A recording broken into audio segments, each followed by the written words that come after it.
Hello and welcome back to more notable state governments and state officials, the 2025-2026 edition. Today we are doing what was meant to be Friday's video. We are looking at the state of Maine.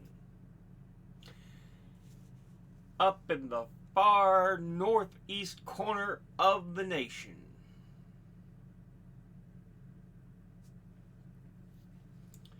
Used to be part of the original New Hampshire when the country first formed. But yeah, the state of Maine. As you can see, all the way up here,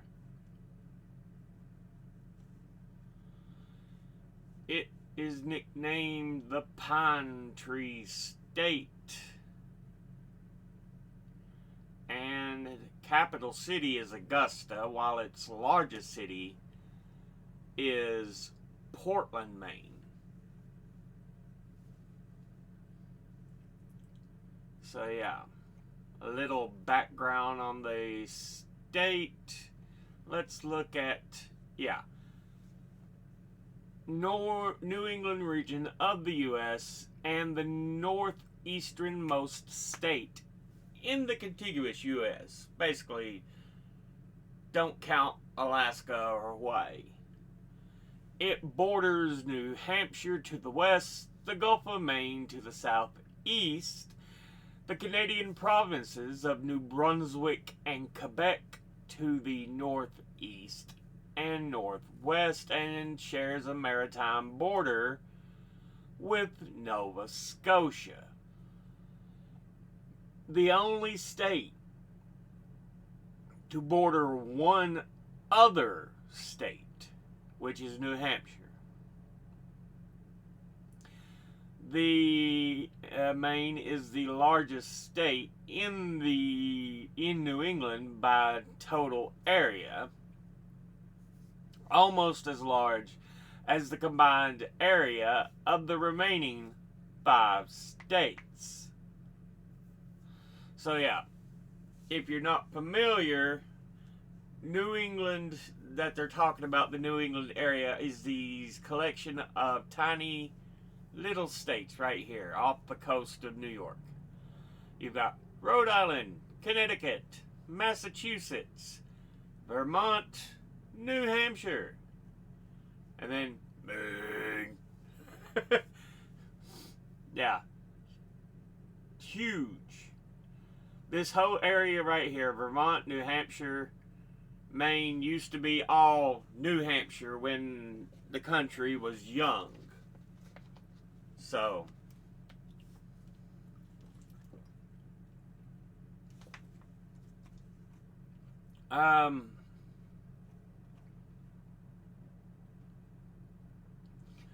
but yeah.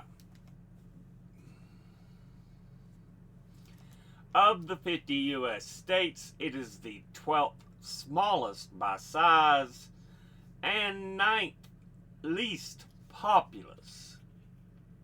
The 13th least densely populated and the most rural. As of 2024, Maine's population stood at a census estimated 1,405,012 people. So yeah, consider this. That's the state's highest ever population estimate. That's the whole state.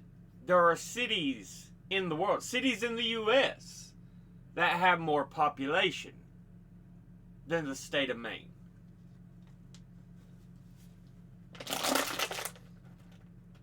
And for those who don't realize, I said cities in the U.S., but cities in the world, because there are cities in the world that are more populous than cities in the U.S. The most populous U.S. cities, New York and Los Angeles, they're blown away by the truly populous world cities. They're still populous, still a lot of people, but yeah, they're nowhere near as populous as some of the more populous cities in the world. You look at places like Mexico City or Tokyo, population density is huge.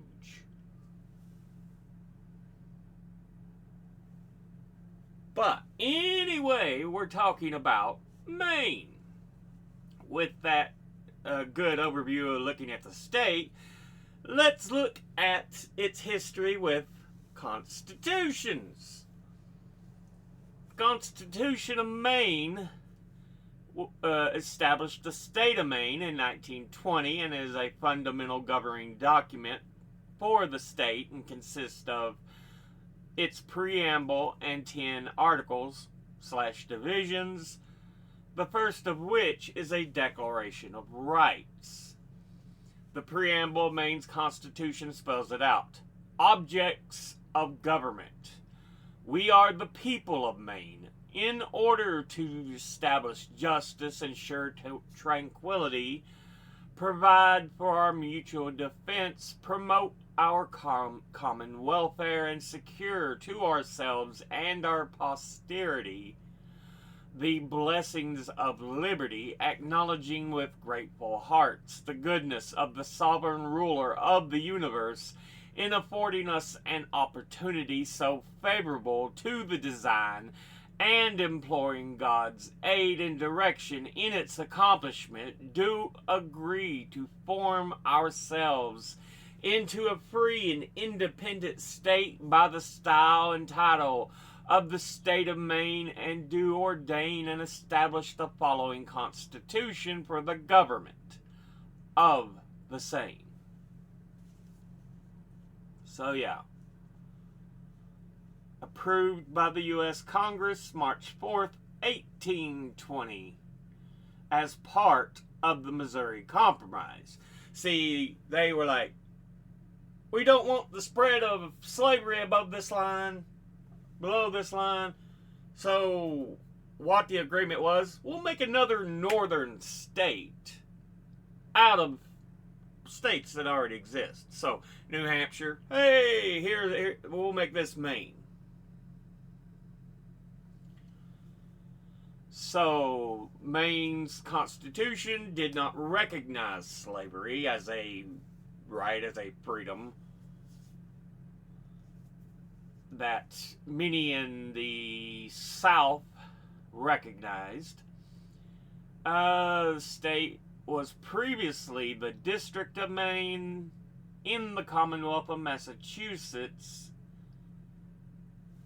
William King authored the largest part of the Maine Constitution, as he was president of the Constitutional Convention and later elected Maine's first governor.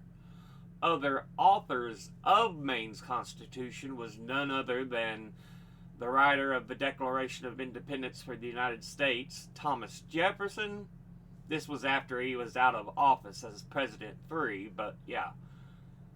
John Chandler, Albion K. Paris, William Pett Preble, and John Holmes. Jefferson authored the section of Article 8 on education. The Maine education was approved by all 210 delegates to the Maine Constitutional Convention, and which was held during October 1819 in Portland, Maine. But yeah, Jefferson helped write the Maine Constitution as part of the Missouri Compromise, but because again, they assumed slavery would eventually be outlawed, but it was just kicking the can down the road. Maine Constitution is the fourth oldest operating state constitution in the country, so it got the one and it stuck with it.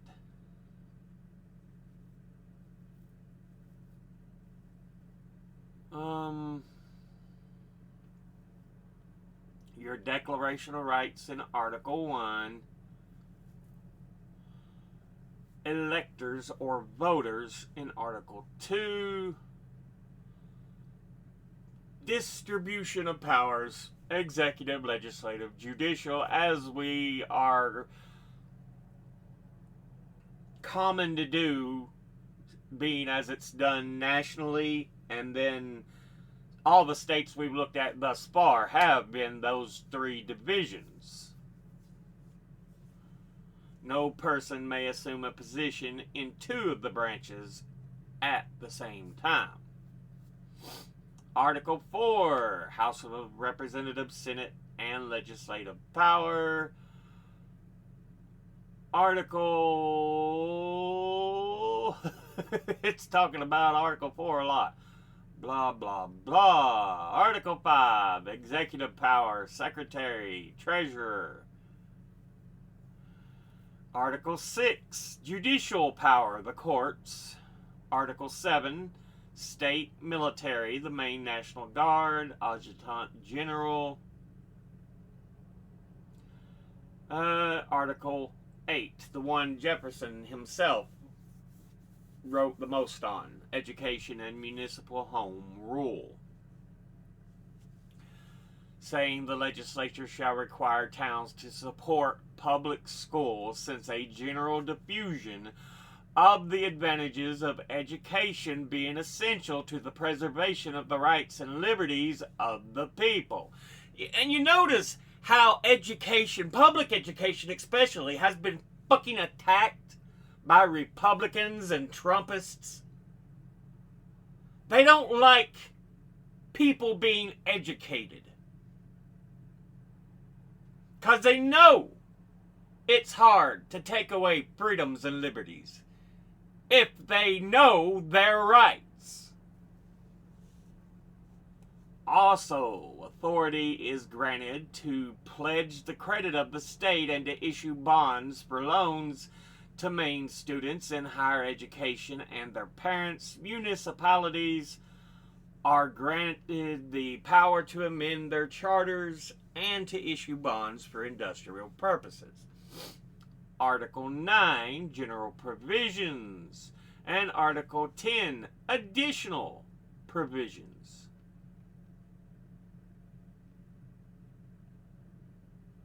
Let's see what else. I think that was all it was. It said, though, 10 articles. Now, of course, each one is divided into separate sections and so on, but yeah, the Constitution of Maine. Now, let's look at look at the governor first. Your current governor, Janet Mills, took office January 2nd, 2019.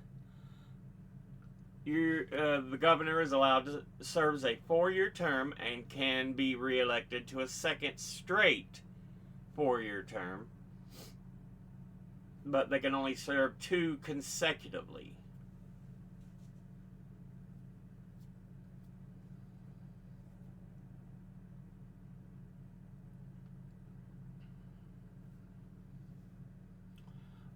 Must be 30-year-old, 15 years a citizen of the United States, retain a residency in Maine while in office. Unlike our current dumbass pedophile president, who likes to spend his time in Florida or wherever else, and then when he spends time in D.C., he tears down the East Wing of not his house, the people's house, the White House, to put up a goddamn ballroom. Fuck that fucker. Anyway. Yeah. Now let's look at the list of governors of Maine. Your first governor for the state, William T. King. Did they have a territorial governor?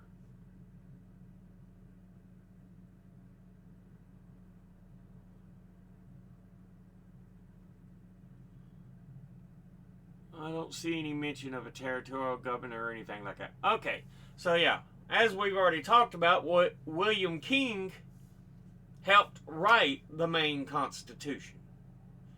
He barely served a year as the first governor, but yeah, important character when it comes to the history of Maine. Next, we got William D. Williamson. He served half a year. A lot of your early governors don't spend long at all. Your next is Benjamin Ames. 3 months. Not even 3 months. Daniel Rose is your next one. 2 days. Before we finally get Albion Paris, who has some staying power in the position. So yeah, 1820 to 1822, before you finally have a governor who can bring some stability to the office. He's followed by Enoch Lincoln, who's in office for 2 years. Then Nathan Cutler, who's in office, I guess, 6 months. Joshua Hall is in office for a totality of 5 days. Jonathan G. Hunton, who's in office for 11 months. And then Samuel E. Smith, who's in office for, thank goodness, 3 years. 4 years, so he serves his term out.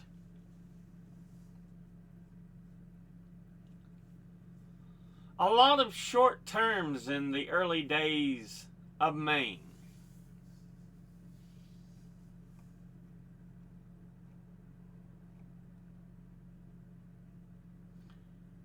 Democratic Republican seem to be the early party that they run under, and you get National Republican, Democrat, Whig, Democrat, or Democratic, I think it's just Democrat. Whig, Democrat. Whig in the 1850s, towards the end of the Whig's existence. Republican, your first Republican governor in the 1850s. Of course, Republicans didn't come around until the 1850s, so okay. Democrat, Republican,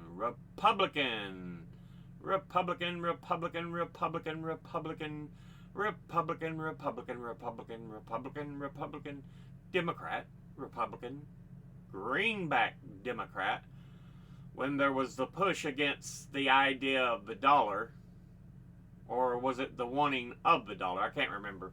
It dealt with the use of the dollar, regardless. Republican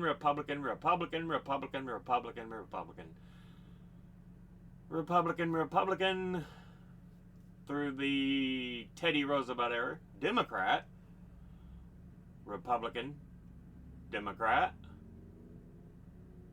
Republican, and we start getting into the societal switchover of the parties. Republican, Democrat,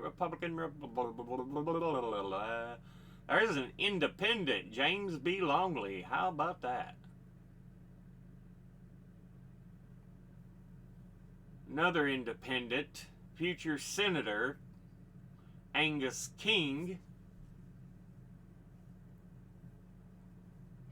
But yeah, a look at the governors of Maine.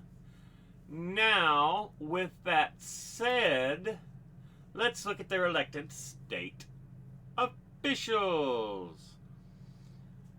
Your elected official, Janet T. Mills, is governor. It does not have a lieutenant governor, which is interesting as fuck.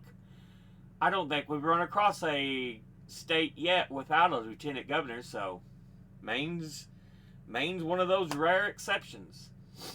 But you also get elected Secretary of State, who is Sheena Bellows, Attorney General Aaron Frey, State Treasurer Henry Beck, and State Auditor Matt Dunlap.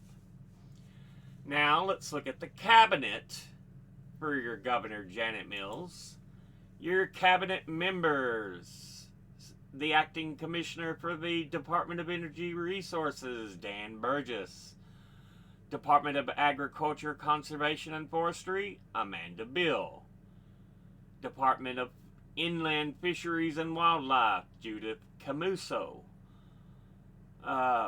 Department of Professional and Financial Regulation, Joan Cohen; Department of Transportation, Dale Dowdy, who is the current acting commissioner; Department of Economic and Community Development, Michael Dugway; the Department of Defense, Veterans and Emergency Management, Brigadier General Diane Dunn; Department of Administrative and Financial Services, Kristen Figueroa; Department of Labor, Laura Fortman; Department of Health and Human Services, Sarah Gagne Holmes; Department of Corrections, Randall Liberty. What a name for a Department of Corrections, Liberty. Department of Environmental Protection, Melanie Loism; Department of Education, Pinder Macon; Workers' Compensation Board, John Rode; Department of Public Safety, Mike Salchuk; and Department of Marine Resources, Carl Wilson. So, the appointed cabinet members for the governor's cabinet. Now, let's go ahead and look at the legislature. I think this is it. Yeah, Maine legislature.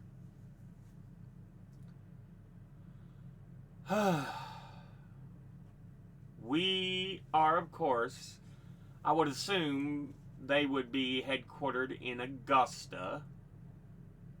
Yeah, the State House is in Augusta. Bicameral, your upper chamber is your Senate, 35 members. Currently, it is a makeup of 20 Democrats, 14 Republicans, and 1 Independent. So pretty healthy across the board. The House of Representatives, the lower floor, this is even more healthy. Look at this. Democrats, 74. Republicans, 73. Independent, 3. Non-partisan, though they are non-voting, 1. And then 1 vacant, plus 2 non-voting.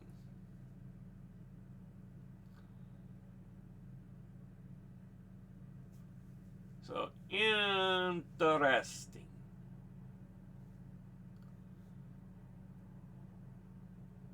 Usually we see states that are so ripped in one direction that you can tell it's partisan how they're going to think and everything.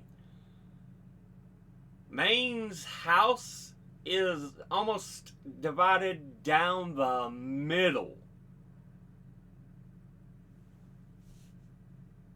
Their Senate, pretty healthy too. Term limits. Both chambers, they have limits of 2 years in the length of terms. So 2-year terms. Usually, a lot of the time, you see the Senate with longer terms than the House, though we have seen both with the same years before. It's a rare case. Maine is one of those rare cases. It's becoming a state of several rare such instances.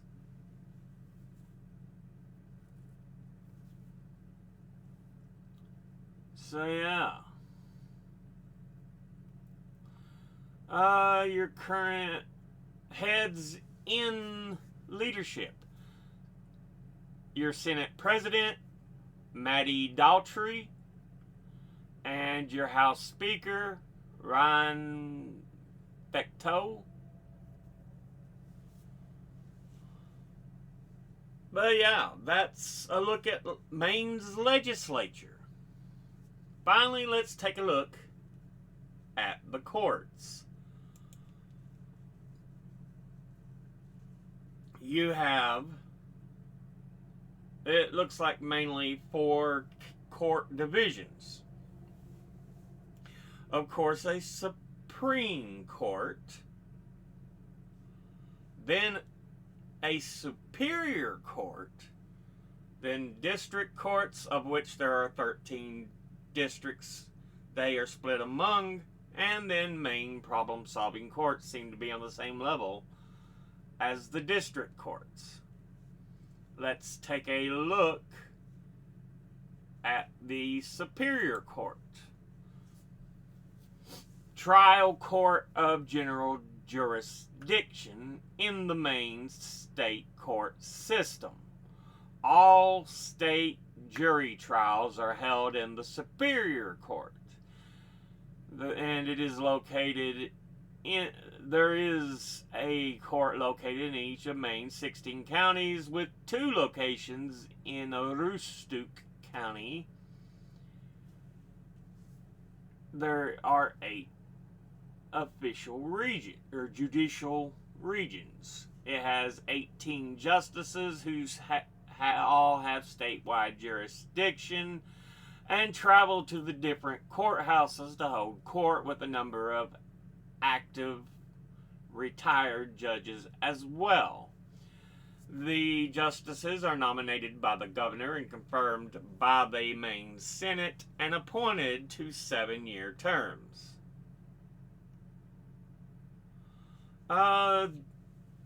Supreme Judicial Court created a statewide business and consumer docket, which includes within its jurisdiction complex case types to be found on other states' business and commercial court dockets, but also includes, for example, class action suits and complex consumer rights cases arising out of business or government dealings. Cases eligible for this specialized docket are cases that could otherwise have been heard in the Superior Court or Maine's District Court. So yeah, the business and consumer docket. It has 2 assigned judges from either the Superior or District Courts who are designated by the Chief Justice. As of 2024, the current business and consumer docket judges are Superior Court Judge Thomas McKeon and District Court Judge Michael A. Duddy. Then Superior Court Chief Justice Thomas E. Humphrey was one of the first business and consumer docket judges, along with District Court Chief Justice John C. Nivison. And it shows a list of all the different Superior Court judges that were Chief Justice.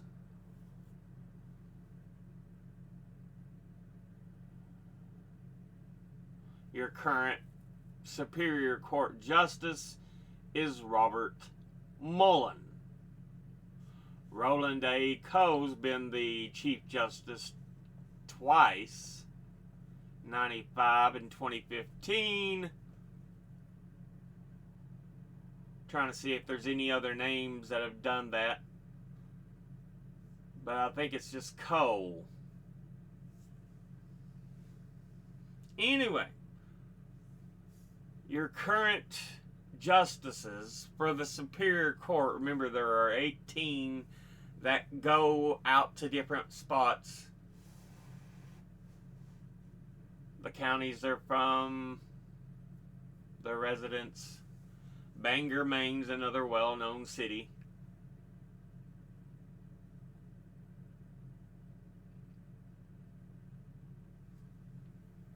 When it comes to Maine, at least.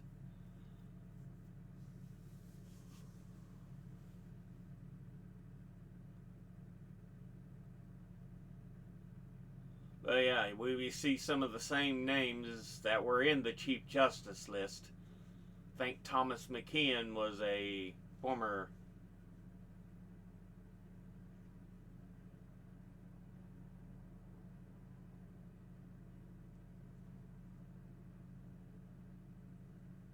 or it may have dealt with the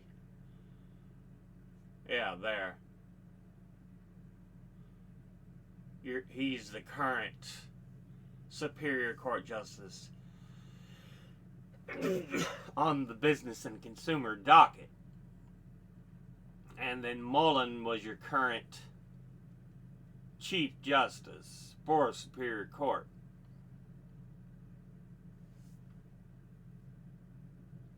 And then your active retired justices that sometimes serve with the list of your current elected justices. Former justices, some of these go well all the way back in the 1800s though, so a lot of them have passed away.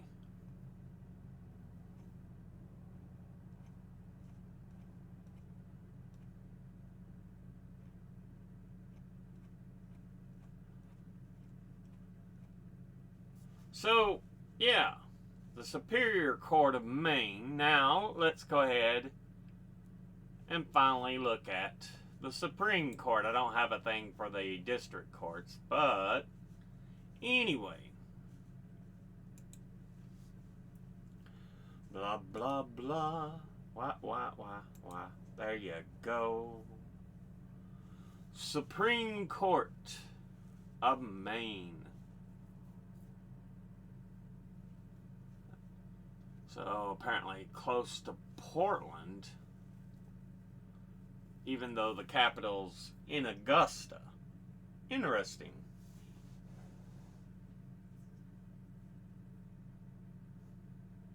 So it varies, but they're primarily in Portland, which is the most populous city in Maine.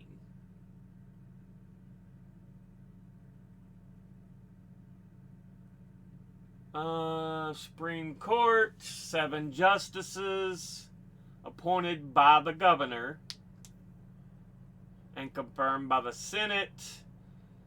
So very much like the U.S. Supreme Court.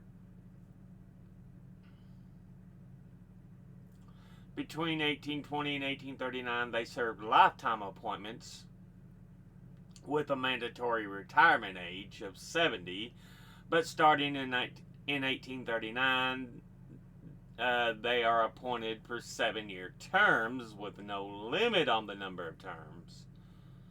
So it's more of a, hey, check you from time to time to see how you're doing rather than lifetime, which I think is a much better system. That way, a lot of these corrupt assholes who like to get in there and destroy the nation from within, I'm talking about you, Alito, Thomas, Roberts, Gorsuch, and Trump's other 2 butt kissers. I'm looking at you, you motherfuckers. Anyway, Kavanaugh and Coney Barrett. That's the other two.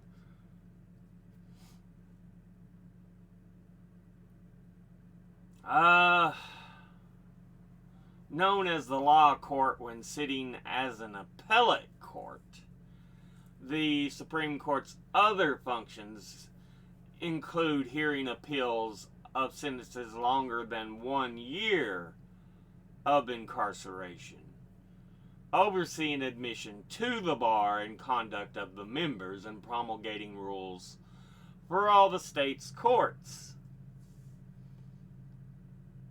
It is one of the very few state Supreme Courts in the U.S. authorized to issue advisory opinions, which it does upon request by the governor or legislature as set out in the Maine Constitution.